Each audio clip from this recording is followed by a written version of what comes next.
Hello everybody. So we are now going to look at the last section in chapter 10. We are going to be looking at using everything that we've learned and applying it with solving log and exponential equations. That's kind of the fun part of everything that we've done so far. We've looked at all of these properties, we've looked at how logs work and how exponential functions work and how they can be used together. So we're going to look and see how can we actually use them to solve equations. The first ones that we're going to look at, we're going to use this really cool property, which it pretty much makes sense if we look at it. It's the one-to-one property of logarithmic equations. So if I've got log base a of m and it's equal to log base a of n, then I know that m has to be equal to n.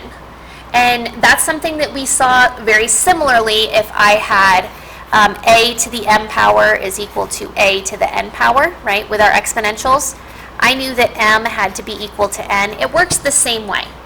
Remember, these logarithmic equations, they're really, really similar to the way exponentials work. So our properties are similar. Everything works pretty much the same, which makes them pretty fun.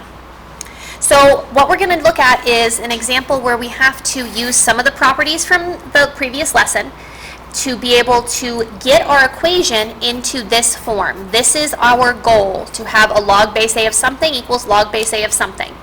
Just like when we were looking at these ones, we wanted to get the same base so that we could equate our exponents.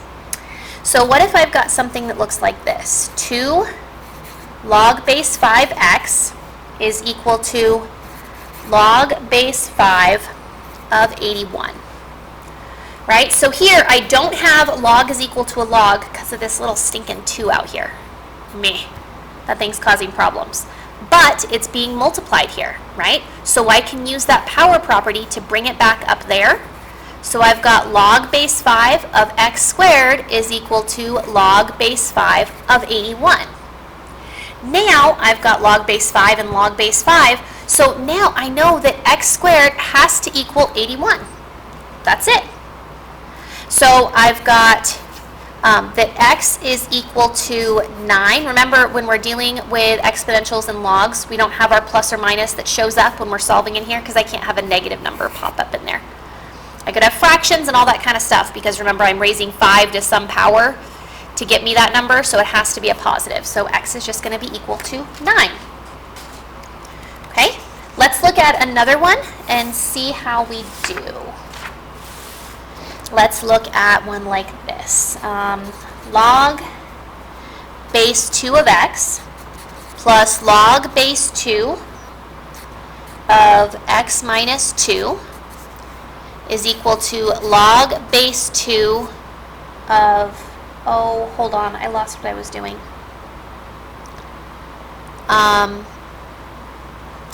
I wrote down 2 problems at once, so we're gonna erase that. Boop. Pretend it didn't happen. Let's go to another one. I want to make sure I'm doing the right thing. I don't want to combine things here yet. Sorry. All right. Let's look at this one. 3 log base x is equal to log of 64. Right, this one works the same way. I've got log base, whoa, there's no base. Oh, if there's no base, what's my base? 10, remember? But I can take my 3 and pop it up here just like I did with that other one. And I've got log with the same base, the same invisible base, base 10. So it's like I can cancel those out. I've got x cubed equals 64, so I know that x is equal to 4. Okay, let's look at one that works out a little bit differently. Let's say I've got log base 3 of x plus log base 3 of x minus 8, and that's going to be equal to 2. So I don't have logs on both sides, so I've got to find a way to do this. I can combine on this side, right? I've got my addition here, so I know I've got the product property showing up. I've got log base 3 of x times x minus 8 is equal to 2. Even though I don't have logs on both sides, I can use that property of logarithms where I can unwrap it. right? I can go around and I can say I've got 3 squared is equal to x times x minus 8. And now this is an equation that I should be able to solve. 9 is equal to x squared minus 8x. So 0 equals x squared minus 8x minus 9. So I've got that x is x minus 9 and then x plus 1 when I factor it out, right? Using that zero product property, I've got that x is 9 or x is a negative 1. But remember, could I have a negative 1 in here? No, I can't have those negatives show up. So in this case, x is equal to 9. Okay, so we've got 2 different techniques that we've looked at so far. I'm going to move this up here. We've looked at this one, where we've got a log is equal to a log, and they cancel out. And then we've got this one, where I can get it all combined on one side, where I've got a log is equal to a number, and then I can wrap it around. Okay, those are the 2 different techniques that we're going to use to solve these logarithmic equations. Let's look at another one. Let's look at... Okay. Ooh, let's look at this one. This one's good. I've got log. Where did it go? And I lost it. Here it is. Okay. X minus 1 minus log x plus 3 is equal to log 1 over x. Ooh, there's no base, right? But that just means that my base is 10. I don't know if that's going to come in here though, because I've got logs on both sides, so it probably isn't going to be part of my equation. Here, I'm going to be using my quotient property. I am subtracting, which means I'm going to have log of x minus 1 divided by x plus 3. And that's going to be equal to a log of 1 over x, right? Ooh, this is why I really like this one. Look at the equation that pops out of here. My logs can cancel off because I've got log is equal to a log.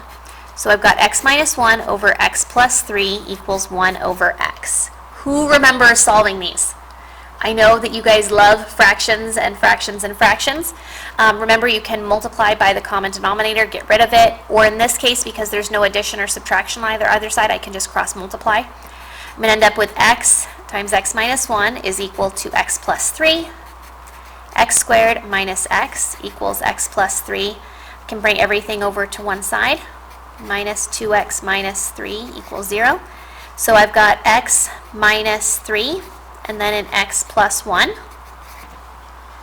Okay, so for this one, I'm going to end up with x is equal to a 3 or x is equal to a negative 1.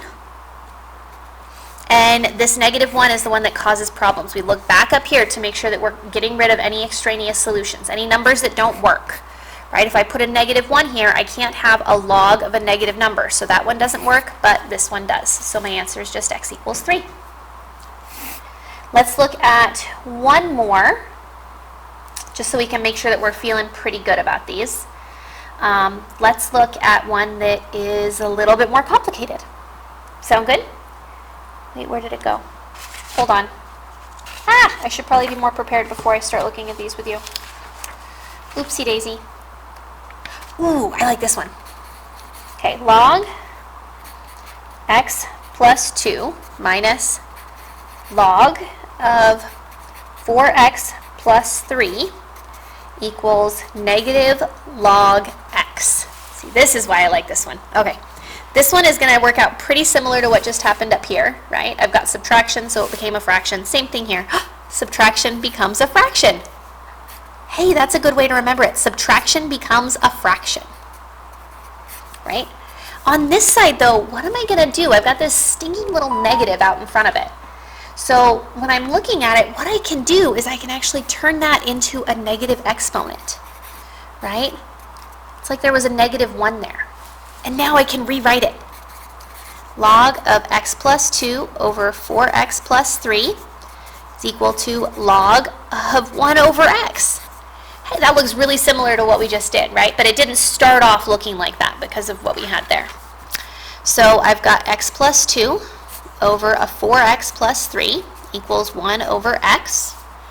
So x squared plus 2x equals 4x plus 3. Excuse me.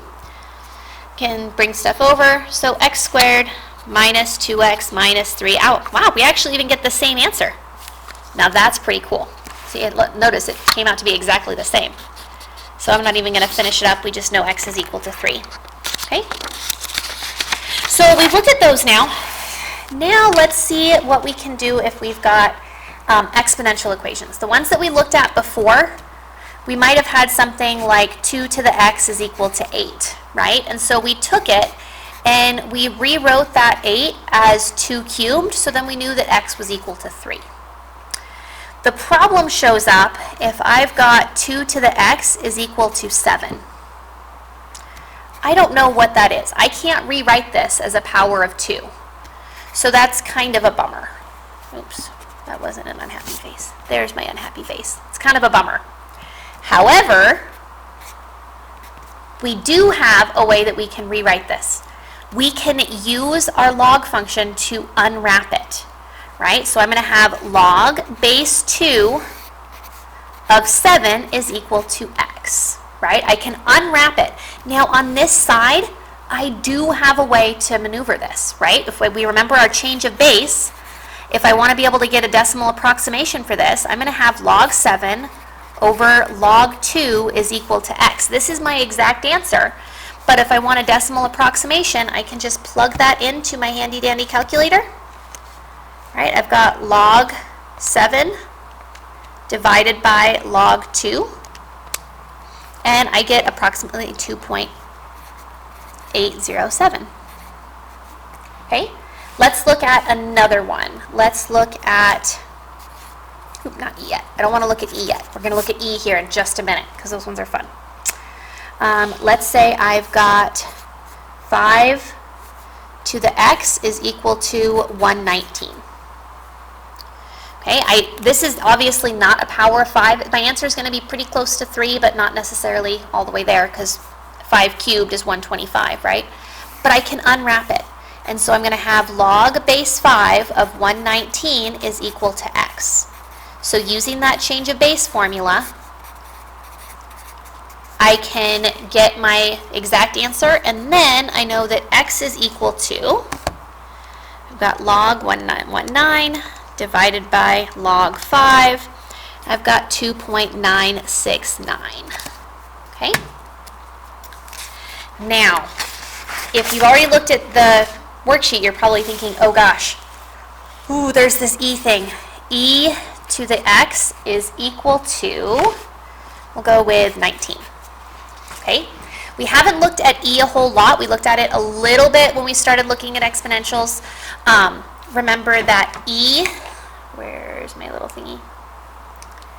E is approximately 2.718218, blah, blah, blah, blah, blah, right? It keeps going. So when I'm looking at e to some power is equal to a nice number, I know it's not going to be something I can just figure out. So instead, what I've got to do here is I've got to unwrap it.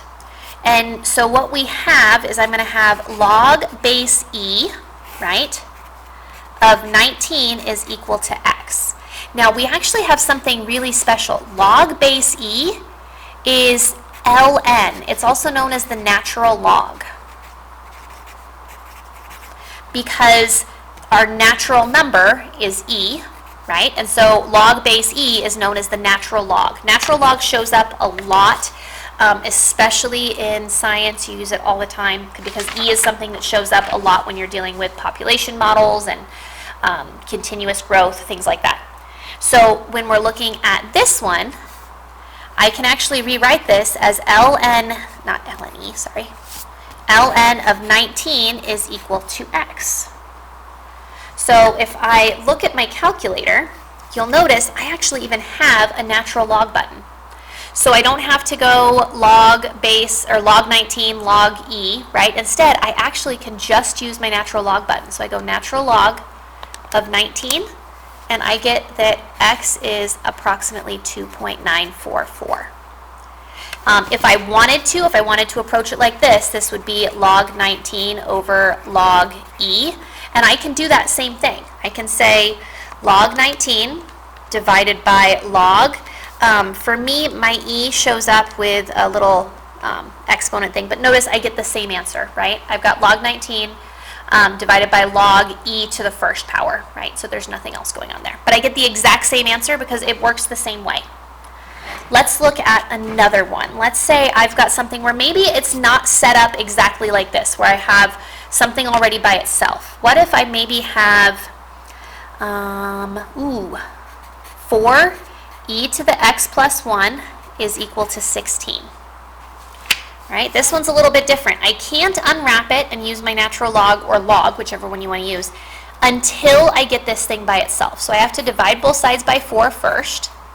So I've got e to the x plus 1 is equal to 4. Now I can unwrap it.